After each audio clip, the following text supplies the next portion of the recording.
There are few things more unsettling than the moment you realize someone is actively trying to undermine your security, especially when it's coming from within the very community you chose for peace. In our quiet suburban neighborhood, surrounded by manicured lawns and friendly waves, I thought I'd found that peace. I'd purchased my small house, poured my savings into making it my own, and looked forward to years of quiet enjoyment. Before we dive into this story, let us know where you're watching from in the comments below. And if you believe homeowners should have rights, not be bullied by power-hungry neighbors, hit that like button and subscribe for more. I'd done my research before buying. I knew there was an HOA, but the rules seemed reasonable, focused on maintaining property values and common areas. I was happy to comply. I painted my trim a pre-approved color, kept my grass neatly trimmed, and participated in the occasional neighborhood cleanup. I wanted to be a good neighbor, a contributing member of the community. It was important to me to fit in, to feel secure and settled after years of moving around. I genuinely believed that following the rules and being friendly was the path to a harmonious life here. But what she discovered next would force her to choose between keeping the peace and defending her property rights. My initial interactions with the HOA were minimal and pleasant enough. Dues notices arrived on time, quickly paid. Emails about community events were frequent but harmless. I saw the board president, a woman named Carol, around the neighborhood. She fit the stereotype of a busybody neighbor, always watching, always commenting, but I initially dismissed it as just being observant. She was involved in everything, from organizing the annual block party to scrutinizing architectural review requests. Her presence was constant, and her opinions were freely given. She had a way of making even casual conversation feel like an evaluation. I settled into a comfortable routine. My job was demanding but fulfilling, and coming home to my little house felt like a sanctuary. The mortgage was manageable. I was slowly building up some savings, and my Social Security benefits, while modest, were a consistent and necessary part of my monthly budget. They arrived by mail, a reliable ritual, always deposited promptly. Carol, I soon learned, didn't just observe, she judged. And she wasn't shy about letting you know her judgment. Her control wasn't just over the common areas. It extended, in her mind, to every aspect of neighborhood life, and increasingly, to private property. I saw her stop neighbors to point out a single weed in their flower bed, or comment loudly on a paint color choice that was technically within guidelines but, in her opinion, clashed with the neighborhood aesthetic. One evening, walking my dog, I overheard her talking to another board member, Mrs. Peterson, by their mailboxes. Carol was complaining about certain residents who thought they could flout the rules and get away with anything. She mentioned perceived infractions like leaving trash cans out slightly too long or having a bird feeder she deemed unsightly. There was a possessiveness in her tone, a clear indication that she viewed the neighborhood and its residents' compliance as a reflection of her authority. Some people just don't understand, she said, her voice sharp, that this community only works if everyone falls in line. And if they don't, well, there are ways to make them see the light. The casual menace in her voice sent a little shiver down my spine, though I couldn't imagine then that it would ever apply to me. I was, after all, doing everything right. Then came the letter about my mailbox. It was official-looking, on HOA letterhead, signed by Carol as president. It stated that my mailbox post, a standard, slightly weathered wooden post, was in violation of a newly interpreted rule requiring all mailbox posts to be uniform and made of approved composite material. There was no mention of this in the published covenants when I bought the house, or in the initial stack of rules I received. It felt arbitrary, and the deadline for replacement was only 2 weeks away, with the threat of a $50 per day fine if not corrected. This was the first real crack in my perception of the HOA as a benevolent guardian of property values. It felt like manufactured compliance, a way to exert control for control's sake. I sighed, annoyed, but figured it was easier to just replace the post than fight it. It was only a mailbox post, after all. A minor expense, a small inconvenience. I bought an approved composite post and replaced it the next weekend. I even emailed Carol with a photo of the finished work, trying to show my good faith. I received no reply. Then my Social Security check didn't arrive. It wasn't unusual for mail to be a day late occasionally, but when 2 extra days passed, I started to feel a knot in my stomach. That check was deposited automatically, and the funds were necessary. I checked my bank account online. No deposit. I walked down to the mailbox again, peering inside. hoping it had somehow been stuck. Nothing. I checked with my closest neighbors. Had they seen anything unusual? Had their mail been delayed? No. Everything normal for them. A cold worry began to set in.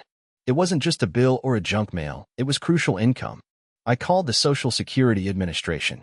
After navigating the automated system and waiting on hold, I finally spoke to a representative.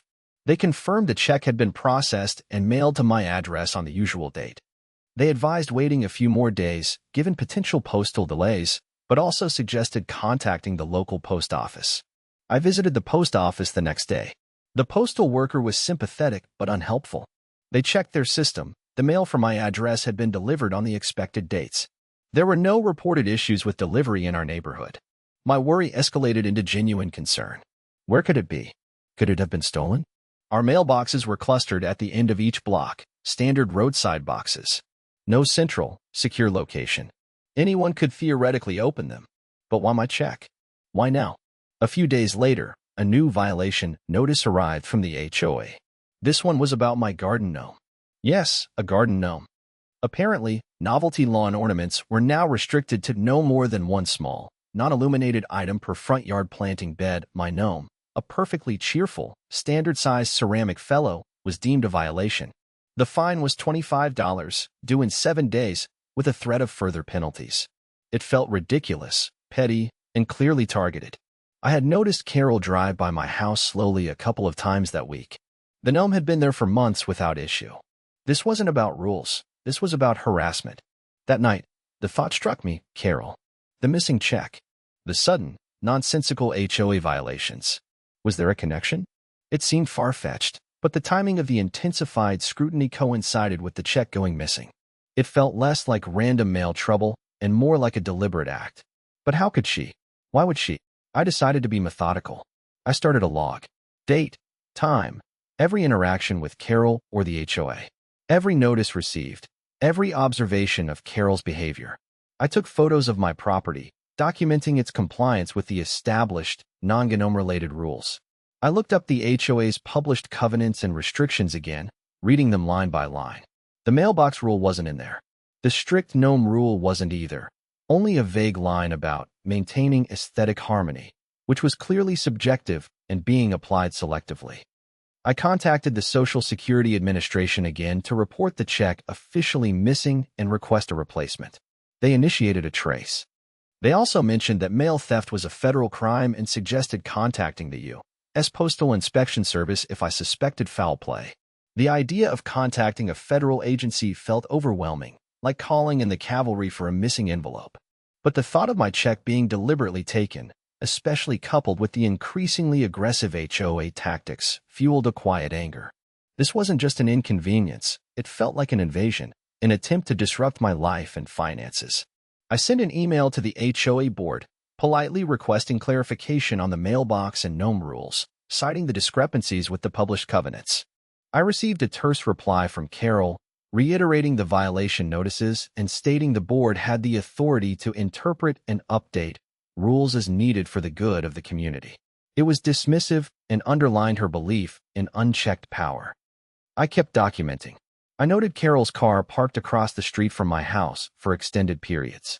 I noted her walking past slowly, her eyes sweeping over my property. It felt less like neighborly observation and more like surveillance. My home, my sanctuary, was starting to feel less secure. My replacement Social Security check was going to take weeks to process. The financial strain was immediate and significant. I had bills due, and without that deposit, things would be tight. The anxiety mounted. Was this just bad luck? Or was someone deliberately making my life difficult? The escalating HOA harassment made it harder and harder to believe it was just bad luck. Remembering the SSA's advice, and with a growing sense of dread and determination, I went online and found the contact information for the U.S. Postal Inspection Service. I filed a report detailing the missing checks. By this point, another piece of expected mail, a bank statement, also hadn't arrived. The timing and the context of the ongoing, escalating harassment from the HOA president, Carol. I included dates, details, and mentioned my suspicion, while being careful to state it as suspicion, not fact. A few days later, I received a call from a U.S. postal inspector. He was calm, professional, and took my report seriously. He asked detailed questions about the missing mail, the type of mail, the dates, and my interactions with anyone who might have a motive. I explained the situation with the HOA, the arbitrary violations, and my suspicions about Carol, providing the timeline of events and the documentation I had started gathering.